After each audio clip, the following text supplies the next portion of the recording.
अगर आपको ऐसा लगता है कि ये प्रॉब्लम सिर्फ उत्तराखंड स्टेट की है और बाकी इंडिया की नहीं है, तो आप ये गलत सोच रहे हैं। उत्तराखंड के लोग लैंड लॉ को लेके यानी कि भू कानून को लेके सिर्फ ढोंग कर रहे हैं, जो कि ये प्रदर्शन निकाल रहे हैं। मैं बीजेपी का स्ट्रॉन्ग सपोर्टर हूँ कि हम लोग डिमांड भी उसी सरकार से कर रहे हैं, जिस सरकार ने इस कानून को हटाया था और हम बार-बार उसी को जिता देते हैं।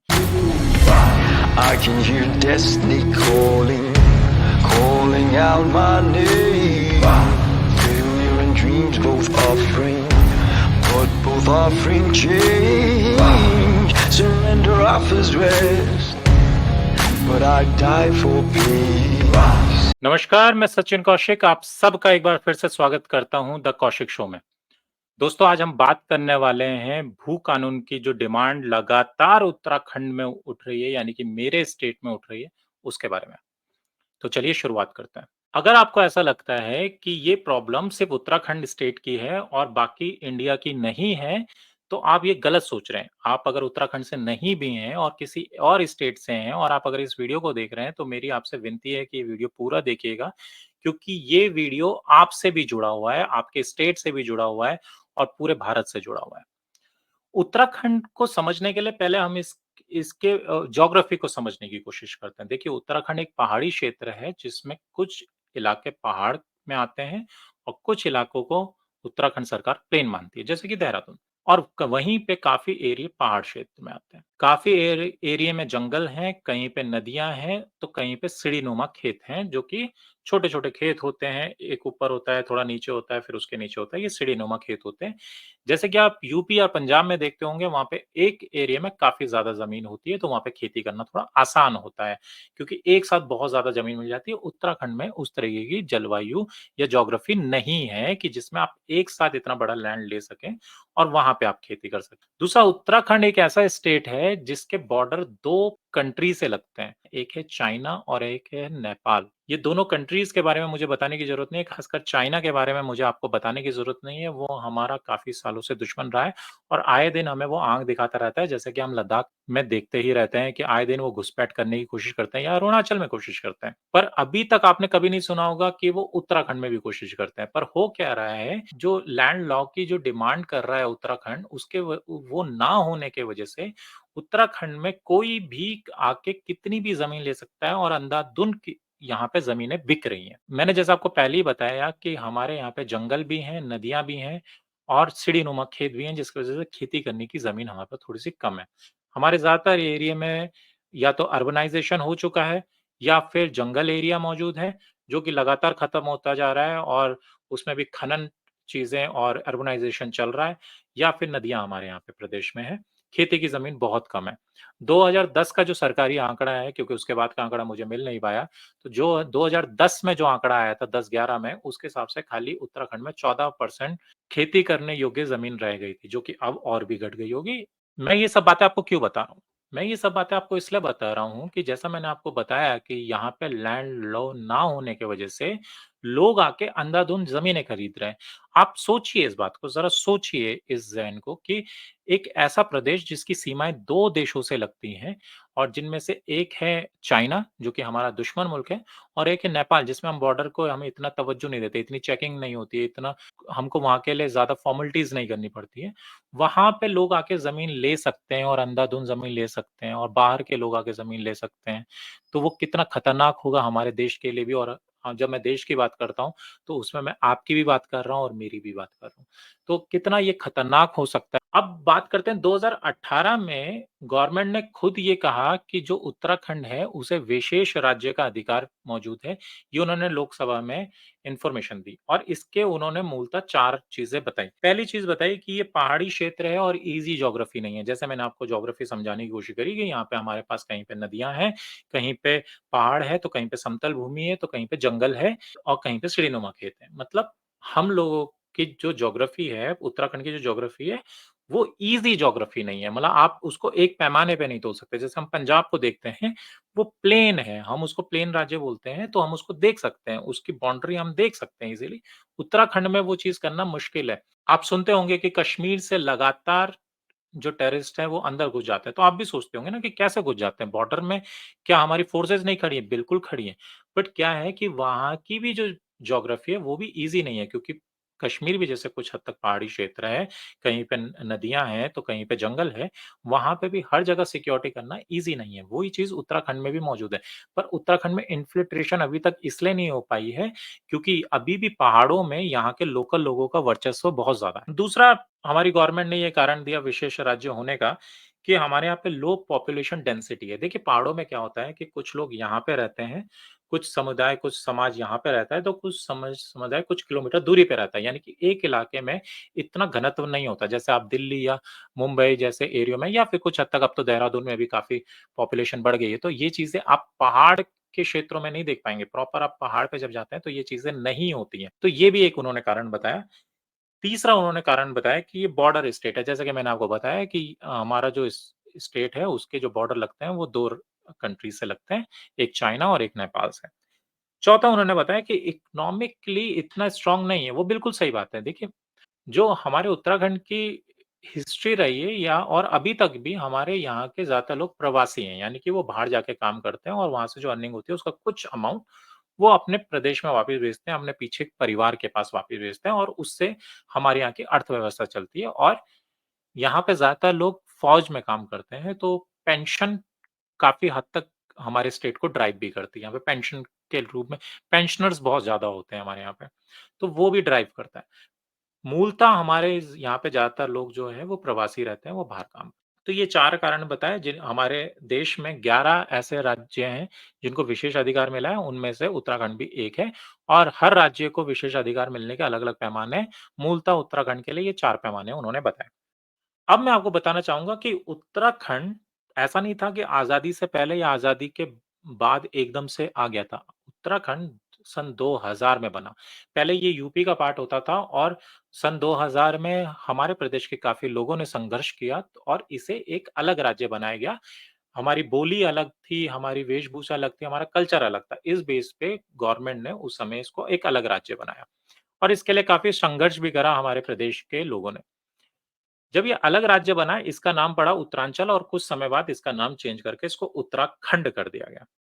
उत्तराखंड बनने के बाद 2003 में एनडी तिवारी की सरकार, जो कि हमारे एनडी तिवारी जो यहाँ के सीएम थे उस समय के, जो कि कांग्रेस पार्टी से आते थे, उन्होंने यहाँ पे एक लैंड लॉ लाया, जिसमें ये कहा गया था कि कोई भी ऐसा व्यक्ति जो कि उत्तराखंड का निवासी नहीं है, उत्तरांचल का निवासी नहीं है, और वो कृषक भी नहीं है, मतलब वो फार्मिंग भी नहीं करना चाहता, तो वो करीबन 500 गज तक की ज़मीन यहाँ पे ले सकता। और उसी लॉ में ये था कि अगर आप उत्तराखंड के किसान हैं, तो भी आप सिर्फ़ साढ़े 12 एकड़ तक की ज़मीन अपने पास रख सकते हैं, उससे ज़्यादा नहीं। जिस जो ये 500 गज का प्रावधान था, जिसमें बाहर के लोग सिर्फ़ 500 गज तक की ज़मीन यहाँ पे ले सकते थे, उस प्रावधान को थोड़ा और भी कड़क किया गया बाद की सरकारों में, और उसको 250 गज तक बदल दिया गया।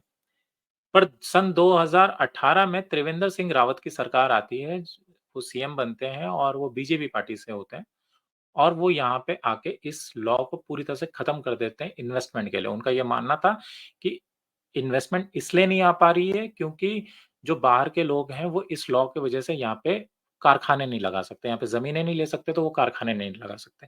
यही उनकी सबसे बड़ी गलती थी, जिसकी वजह से उन्होंने ये लॉ हटाया, और जिसकी वजह से आज उत्तराखंड में ये डिमांड बहुत ज़्यादा प्रबल हो रही है।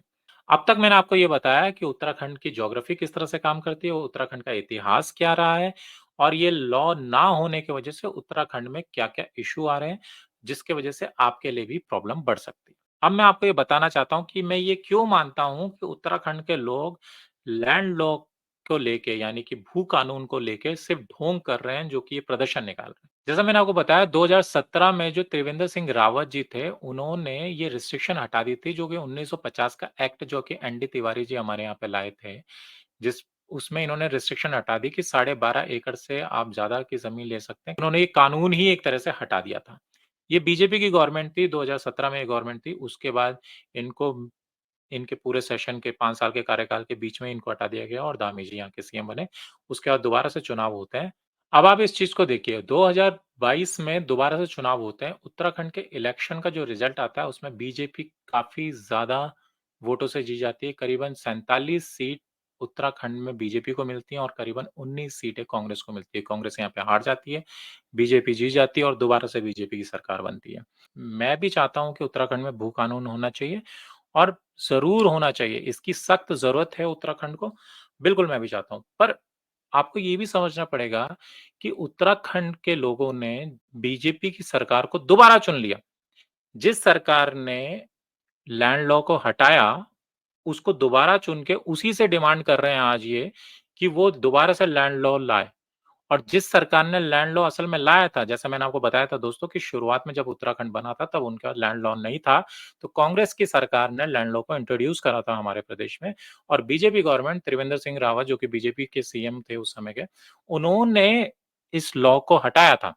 और दोबारा से हमारे प्रदेश की जनता ने बीजेपी को ही जिता के ये लॉ की डिमांड अब उनसे दोबारा कर रही है कि हमें वो लॉ दीजिए जो कांग्रेस के समय था।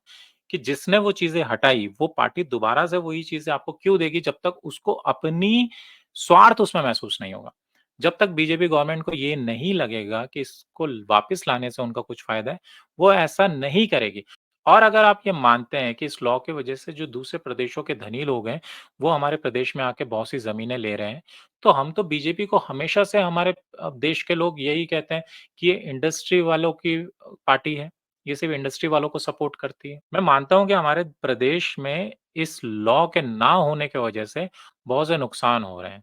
खनन माफिया बहुत तेज़ी से बढ़ रहा है, भू माफिया हमारे प्रदेश में बहुत तेज़ी से बढ़ रहा है और क्राइम रेट भी हमारे प्रदेश में बहुत तेज़ी से बढ़ रहा है।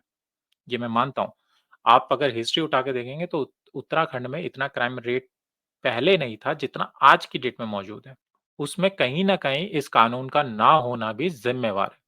बट वहीं पे हम लोग ये भी तो देखते हैं कि हम लोग डिमांड भी उसी सरकार से कर रहे हैं जिस सरकार ने इस कानून को हटाया था और हम बार-बार उसी को जिता देते हैं। मैं खुद सपोर्ट करता हूँ बीजेपी को। बट जब मैं देखता हूँ भू कानून के रूप में तो मैं ये समझना थोड़ा मेरे लिए मुश्किल हो जाता है कि जिस पार्टी ने इसको हटाया वो पार्टी इसको तब तक क्यों लाएगी जब तक उसको अपना स्वार्थ महसूस नहीं होगा। और अभी तो अगर हम ये मान के चलें कि बीजेपी की गवर्नमेंट इंडस्ट्री वालों की गवर्नमेंट है, तो उसको तो स्वार्थ महसूस लगातार होता रहेगा, वो क्यों हटाएगी इसको? क्योंकि ये रूल तो इसलिए हटाया गया था ताकि यहाँ पे इंडस्ट्री वाले आ सकें। तो इसलिए मैं ये कह रहा हूँ कि ये हमारे प्रदेश की जनता का ढोंग है। और मैं ऐसा क्यों कह रहा हूँ? इसके बहुत से कारण हैं। मैं बहुत से ऐसे लोगों को जानता हूँ, जो भू कानून के प्रोटेस्ट में लगातार जाते रहेंगे। आपको दिखेंगे वो भू कानून की बात करते रहेंगे, वहीं पे उन्होंने अपनी ज़मीनें बाहर के प्रदेश के लोगों को बेच दी हैं। अच्छा, अब जो ये लोग वीडियो मेरे उत्तराखंड से बाहर देख रहे हैं या कुछ हद तक उत्तराखंड वाले भी ये बोलेंगे कि हमारे देश के संविधान में तो ये बोला गया है कि कोई भी व्यक्ति कहीं पे भी जाके बस सकता है, कहीं पे भी रह सकता है। बिल्कुल बोला गया है, पर उसी संविधान में ये भी बोला गया है कि राज्यों को अधिकार है वहाँ के मूल निवासियों की सेफ्टी के लिए या मूल निवासियों की सुरक्षा या उनके अधिकार की रक्षा करने के लिए वो अपने लिए भी कानून बना सकते हैं। ये हमारे उसी संविधान में भी लिखा गया। तो भू कानून की सख्त ज़रूरत है हमारे प्रदेश में। मतलब अगर ये भू कानून था, तो इसको हटाया गया कुछ फ़ायदा दिखा के, तो अगर अब दोबारा से भू कानून आ जाता है, तो उसका नुकसान क्या है? उसके बारे में भी तो बात करनी बहुत ज़रूरी है। देखिए, भू कानून हटाया गया था क्योंकि इन्वेस्टमेंट यहाँ पे ला सकें। जैसे कि मैंने आपको बताया कि हमारे ज़्यादातर लोग जो है प्रवासी हैं। वो प्रवासी क्यों हैं? क्योंकि हमारे प्रदेश में इंडस्ट्रियलाइज़ेशन नहीं हुआ है। उतनी तेज़ी से नहीं हुआ है जितना हमारे पड़ोस में लगते हुए स्टेट आप देखेंगे कि दिल्ली में देखिए कितना डेवलपमेंट हो रहा है, जबकि दिल्ली से ज़्यादा दूरी नहीं है उत्तराखंड की। आप देख सकते हैं, ज़्यादा दूरी नहीं पर वो उस तरह का डेवलपमेंट नहीं है।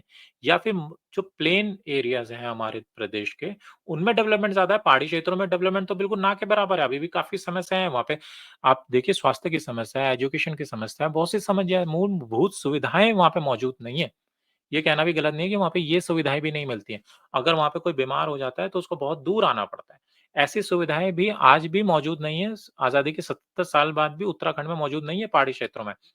तो प्रॉब्लम तो है, इसलिए तो हमारे प्रदेश के लोग बाहर जाते हैं। पर अगर ये कानून आ गया तो जो थोड़ा बहुत इंडस्ट्री हमारे यहाँ पे लग भी रही है, वो भी नहीं लग पाएगी और रोज़गार जो थोड़े बहुत अभी चल रहे हैं, वो भी नहीं मिल पाएँगे, वो भी दूर हो जाएँगे। क्योंकि जब उस पैमाने पे इंडस्ट्री नहीं लग पाएगी, हमारे प्रदेश में पैसा नहीं आ पाएगा, तो ये थोड़ा-सा मुश्किल हो जाएगा।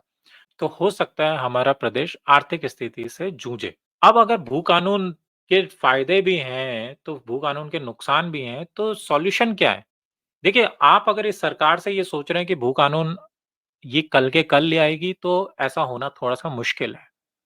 क्योंकि जिस तेज़ी से ये भू कानून को हटाया गया था, उस कानून को वापस लाने में बहुत समय लगेगा क्योंकि इन बीच के कुछ सालों में बहुत सी चीज़ें ऐसी हो गई हैं, जिसका ताना-बाना अब टूटना थोड़ा-सा मुश्किल है। तो भू कानून जब आएगा, तब तक आप क्या कर सकते हैं? देखिए, भू कानून की सबसे मूलभूत समस्या ये है कि बाहर के लोग आके यहाँ पे ज़मीनें खरीद रहे हैं, जिसकी वजह से हमारे जंगल कम हो रहे हैं, जिसकी वजह से हमारे यहाँ पे खनन माफिया आ गया है। ये बहुत सी समस्याएँ हम लोगों को जूझनी पड़ रही है, जो कि उत्तराखंड के मूल निवासी हैं। हो ऐसा रहा है कि ये ज़मीनें वो खरीद रहे हैं, पर कोई न कोई तो बेचने वाला है और वो उत्तराखंड का ही निवासी है। प्रॉब्लम ये है कि आर्थिक स्थिति जो ये ज़मीनें बेच रहे हैं, उनकी कुछ हद तक इतनी कमज़ोर है कि वो कुछ पैसों के लिए अपनी ज़मीनें बेच देते हैं। और वहीं पे कुछ ऐसे भी लोग हैं, उनका परसेंटेज थोड़ा-सा कम है, पर काफ़ी ऐसे लोग हैं जो कि ज़मीनें सिर्फ़ पैसे के लिए बेच देते हैं, पर उनको आर्थिक स्थिति इतनी कमज़ोर नहीं है। मैं दोनों इश्यू में आपके साथ बात करना चाहता हूँ और दोनों चीज़ों का आपको सॉल्यूशन देना चाहता हूँ। देखिए, जिनकी आर्थिक स्थिति थोड़ी कमज़ोर है, उनके पास कोई रास्ता नहीं है, वो अगर उनको कोई ज़मीन बेचेगा और अच्छे दाम देगा, तो वो उस पैसों को लेके अपनी ज़मीनें बेचेंगे, क्योंकि उनको भी वो सुख-सुविधाएँ अपने और अपने परिवार के लिए चाहिए, जो बाकी लोगों को मिल रही हैं, पर आर्थिक स्थिति कमज़ोर होने की वजह से नहीं मिल पा रही है। तो ज़ाहिर-सी बात है कि पहाड़ का व्यक्ति ये सोचता है कि कुछ पैसा अगर मेरे को मेरी ज़मीन के बदले मिल रहा है, तो मैं उन पैसों को लेके देहरादून या फिर किसी अच्छी अर्बन एरिया में या फिर दूसरे स्टेट में जाके अपने परिवार और अपना जीवन थोड़ा सरल करूँ, थोड़ा आसान करूँ। ऐसा हर कोई सोचता है और इसमें कुछ गलत भी नहीं है। बट उन्हीं लोगों के लिए मेरा सजेशन ये है कि आप लोग अपनी ज़मीनें ना बेचें। एक प्रावधान होता है जिसमें आप अपनी ज़मीन को लीज़ पे दे सकते हैं। यही जो इंडस्ट्री यहाँ पे लगने आ रही है, जो आपसे ज़मीनें खरीदती है और इंडस्ट्री लगाती है, उन लोगों को आप अपनी ज़मीनें बेचें ना। उनको आप अपनी ज़मीनें लीज़ पे दें, किराए पे दें। उससे होगा ये कि हमारे प्रदेश में इन्वेस्टमेंट तो आता रहेगा, उसी तरीके से आएगा जिस तरीके से आ रहा है आज भी, पर स्वामित्व यहाँ के लोकल लोगों का ही रहेगा, यहाँ के मूल निवासियों का ही उस ज़मीन के टुकड़े पे स्वामित्व रहेगा, कभी स्वामित्व हटेगा नहीं। उससे आपकी आर्थिक स्थिति भी थोड़ी सुधर जाएगी, जो इन्वेस्टमेंट आनी चाहिए, जो लोग यहाँ पे कारखाने, फैक्ट्रियाँ लगाने चाह रहे हैं, जिनका सही में यहाँ पे उत्तराखंड में काम करना चाहते हैं, वो किसी तरह का माफिया नहीं चलाना चाहते, वो सही में काम करना चाहते हैं, वो काम भी कर पाएँगे और स्वामित्व भी आप ही लोगों के हाथ में रहे। एक तो ये फ़ायदा हुआ। दूसरा, जिन लोगों की आर्थिक स्थिति सही है, उनको पैसों की इतनी ज़रूरत नहीं है, वो ज़मीनें या तो उन लोगों को बेचें, जो कि उत्तराखंड के मूल निवासी हैं, या फिर अपनी ज़मीनों को बेचें ही ना। क्योंकि अगर आपकी आर्थिक स्थिति कमज़ोर नहीं है और आपको ज़रूरत नहीं है बेचने की, तो उनको मत बेचिए या फिर उन्हीं को बेचिए, जो कि उत्तराखंड के मूल निवासी। इससे होगा ये, अगर आप बेचते भी हैं, तो उसी आप उत्तराखंड के ही मूल निवासी को बेचेंगे। यानी स्वामित्व तो आपके पास से हटेगा ज़रूर, पर जाएगा दूसरा उसी उत्तराखंड के वासी के पास, उसी उत्तराखंड के सिटीज़न के पास। और दूसरा, अगर आपको बेचने की ज़रूरत नहीं है, तो मत बेचिए, इससे बढ़िया क्या हो सकता है? मैं आपको फिर कहना चाहूँगा कि बीजेपी को अगर आप सिर्फ़ इस पैमाने पे तोलना चाहते हैं कि मुझे ये लैंड लॉ, ये जो भू कानून है, ये चाहिए, तो आप बीजेपी को बार-बार वोट दे रहे हैं और हटाया उसी गवर्नमेंट ने और आप उसी से माँग रहे हैं, तो ये थोड़ा सोचने का विषय है। पर नो डाउट बीजेपी बाकी चीज़ों में बहुत अच्छा काम कर रही है, हमारे प्रदेश की लगातार प्रगति हो रही है और वो हमको दिख भी रही है। ठीक है, प्रगति जो है वो थोड़ा कहीं न कहीं नुकसान के साथ भी आती है। तो या तो हम लोग प्रगति को चुन सकते हैं या नुकसान को सह लें। मेरे ख़्याल से हम जो बोलते हैं ना कि दोनों को बराबर लेके चलना है, वो थोड़ा-सा मुश्किल हो जाता है। बहरहाल मेरी ये थी आज की वीडियो। आपके जो भी सुझाव हैं, जो भी आपकी प्रतिक्रिया है, कमेंट बॉक्स आप ही के लिए है। जाके आप अपने कमेंट बॉक्स में पूरी जानकारी आप अपनी दे सकते हैं। जो भी आप कहना चाहते हैं वहाँ पे जाके कह सकते हैं। साथ ही साथ लाइक, सब्सक्राइब एंड शेयर करना मत भूलिएगा। ऐसी वीडियो मैं आपके लिए समय-समय पे लाता रहूँगा। मैं मिलता हूँ आपसे अगली वीडियो में, तब तक के लिए जय हिंद।